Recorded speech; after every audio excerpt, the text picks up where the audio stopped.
The internet was supposed to connect us, but some days it feels like it's tearing us apart. You are at Chasing Sunsets 49, where curiosity meets truth. That's what we do here. Have you ever found yourself scrolling late at night?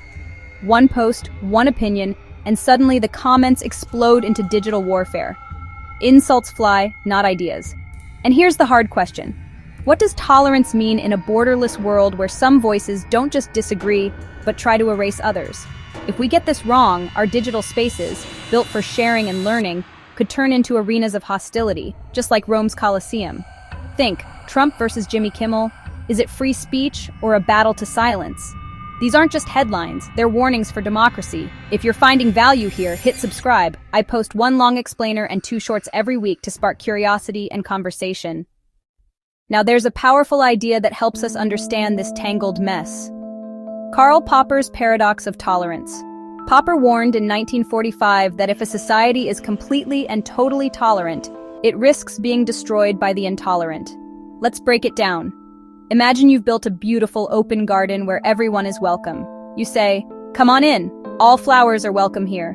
You have roses, daisies, sunflowers, but then a type of weed comes into the garden. This weed isn't just another plant. Its goal is to choke out all the other flowers. Its entire purpose is to take over the soil and leave no room for anything else to grow. If you, the gardener, are tolerant of this destructive weed, what will happen to your garden? Soon all the beautiful, diverse flowers will be gone, and only the intolerant weed will remain. Your open garden will have been destroyed by its own openness. This is exactly what the paradox of tolerance warns us about. It suggests that true, lasting tolerance requires us to not tolerate intolerance. To protect an open, respectful space where everyone can have a voice, we must draw a line when speech aims to shut down that space. This isn't about debating music tastes or politics. It's about recognizing when voices aren't here to argue, they're here to dominate. And if we don't draw that line, our digital commons could collapse under its own openness, just like empires that tolerated the intolerant until it was too late. This paradox isn't just a theory in a book. It's playing out in your social media feed every single day. Think about a time you saw a news article posted online. The comment section becomes a perfect example. On one side, you have people discussing the issue, sharing different perspectives, maybe even disagreeing respectfully. But then, a few accounts appear that start posting hateful slurs, spreading conspiracy theories designed to mislead, personally attacking anyone who disagrees with them. They aren't there to talk. They are there to disrupt, to intimidate, and to drive people away from the conversation. The platform, wanting to be a place for open dialogue, might do nothing, allowing the hateful comments to remain. What happens next is something we've all witnessed. The people who were trying to have a thoughtful conversation start to leave. Why would they stay to be insulted and harassed? The space becomes toxic. The intolerant voices get louder and louder because they have chased everyone else away. This is the paradox in action. We see it in gaming communities where toxic players bully others until the game is no longer fun. We see it on video platforms, channels dedicated to spreading misinformation. If the platform does not step in and draw a line against this coordinated intolerance, it is essentially helping the bullies. By tolerating the intolerant, the platform fails to protect the tolerant, and the space becomes unsafe for free expression. So here we are, caught in this incredible balancing act. It's honestly one of the most difficult challenges of our time. On one hand, we have the sacred principle of free speech, the ability to express our thoughts, to question authority, to debate ideas openly is, well, the bedrock of a free and democratic society. We really must protect this right fiercely. We know that throughout history, the most important movements for change began with voices once considered radical or disruptive, for civil rights, for women's suffrage, for equality. To shut down speech simply because it is unpopular or uncomfortable is a dangerous path, one that could stifle progress and protect injustice. But on the other hand, we have the deep human need for safety. A community cannot thrive where its members live in fear. When speech crosses the line into harassment, incitement of violence, or targeted degradation of a group of people, it is no longer just an idea. It becomes a weapon. It creates an environment of hostility that can silence people just as effectively as any law. For many, the internet is not a safe space. It's a place where they are reminded daily that they are hated for who they are. How can we talk about free speech for all if some are too afraid to even speak? This is where the conflict becomes so clear and honestly, so painful. How do we, as a society, draw the line? Where does a controversial opinion end and dangerous hate speech begin? Who gets to be the referee? Is it the government? Is it the tech companies in Silicon Valley? Is it a committee of users? Each of these options comes with its own set of problems. If governments regulate speech, they might abuse that power to silence political dissent. If tech companies make the rules, their decisions will likely be driven by profit, not by the public good.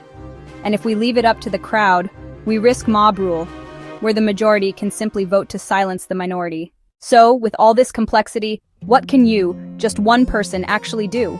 It can feel overwhelming, like a single voice in a hurricane of noise. But your voice matters. Your actions matter. Your energy matters. You can be a force for good in your corner of the internet. It starts with how you choose to engage. When you see something hurtful or unfair, you have choices. Lead with clarity and kindness. Second, know when to engage and when to walk away. Not every battle is yours. Some people aren't there for good faith conversation. They're trolls seeking anger and attention. Arguing with them is like wrestling a pig in the mud. Refuse to play their game. Use your tools. Block them. Report the comment if it violates standards. Then move on. Protecting your peace is wisdom. Save your energy for conversations that can lead to understanding and growth. Third, amplify the good. The internet also holds beauty, wisdom, and connection. Choose to be part of that. Share stories that inspire you, lift up voices speaking truth with compassion, leave kind comments. If someone's attacked, post support for the targeted person. Don't just argue with the attacker. Finally, set boundaries. This is your digital home. Decide who you invite in. Curate your experience. Can we just take a moment to imagine what a better internet could look like? What if our digital world was designed not just for engagement at any cost, but for genuine human connection? Imagine logging onto a platform where the architecture itself encouraged empathy. Before you post an angry comment, a little box pops up and gently asks, "Are you sure you want to say that?" This isn't a far-off dream. It's a possibility we can start building toward right now, with intention and a shared vision. Think of it like a well-run community center. Rooms for loud, passionate debate, quiet rooms for reflection, shared understanding that everyone deserves a baseline of respect, even when they disagree. To get there, we need innovation. Tech designers, psychologists, sociologists, everyday users like you and me, to come together and ask, how can we build platforms that bring out the best in us? Our role, be the architects of a better culture. Model the behavior we want to see. Build bridges of understanding instead of walls of judgment. This doesn't mean we have to agree on everything. A healthy society is full of vibrant disagreement. But we must agree on the fundamental rules of engagement. We listen, we respect, we refuse to dehumanize one another. This vision isn't a perfect, conflict-free utopia. It's about creating a more resilient, more humane, more truly tolerant digital society. We have journeyed through this complicated, vital topic together. We've looked at why our online world can feel so chaotic.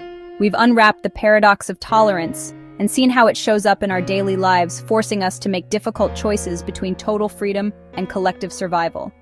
History shows us what happens when we get it wrong. Rome tolerated the intolerant and collapsed.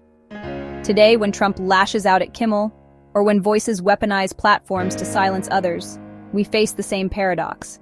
So here's the turning point. Will we let intolerance choke our digital commons, or will we become courageous gardeners, pulling the weeds so every flower has a chance to bloom? I'll leave you with this question, one to ask your friends, your family, and right here in the comments. Where do you personally draw the line between a tolerable opinion you dislike and an intolerable one that should not have a platform? Your answer reveals the kind of world you want to live in. If you found value here, hit subscribe. We post one long explainer and 2 shorts every week. Together, let's build a community where curiosity meets truth. Thanks for watching, and I'll see you in the next video.